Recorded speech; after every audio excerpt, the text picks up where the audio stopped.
The full palmar carpal support splint. The function of this splint is to maintain the distal limb in a functional position, immobilize the carpus, metacarpals, and phalanges, support and stabilize carpal, metacarpal, and phalangeal joints, and protect healing structures and prevent undue stress. The patient that we use as an example is a female greyhound, age 9, with right carpal laxity resulting from a fall.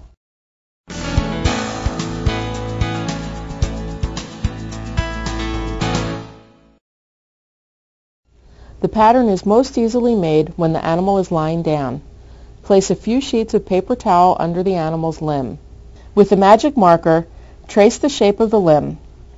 The tracing should go up about 2/3 the length of the ulna and should be made wide enough to go about half of the circumference of the limb.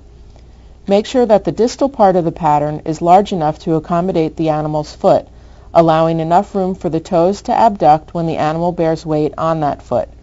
Also, an extra inch or more of border should be left around the nails so that the edge of the splint can be curled up. This will prevent dirt and debris from getting into the splint. On each side of the paper pattern, mark the carpal joint and the proximal end of the main foot pad. Also, mark each side and the ends of the nails.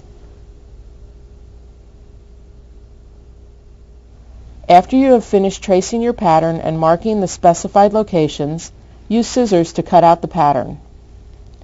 The cutout notches on each side of the digits will allow you to curl up the end of the splint without bunching excess material.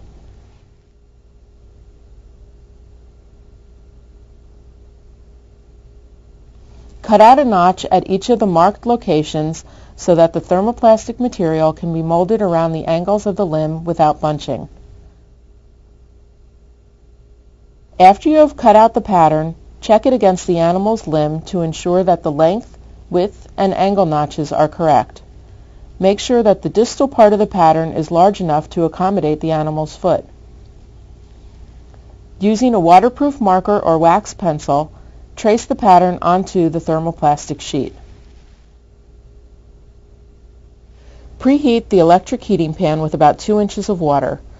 Bring the water to just under the boiling point, about 200 degrees. Place the thermoplastic material into the hot water. Using tongs, frequently check the pliability of the material and remove it when soft. Softening should take about 1 to 3 minutes. Place the material flat on a cotton towel and pat dry if necessary.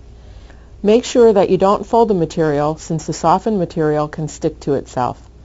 When the material is soft, use scissors to cut out the rough pattern. While cutting, allow the bulk of the material to rest on the towel to prevent the material from stretching and losing its shape. If the material becomes rigid, reheat part or all of the material in the water as needed to resoften it. Cut the final pattern from the freshly softened material. At this point, it is a good idea to round all of the corners of the splint to prevent potential irritation of the animal's skin.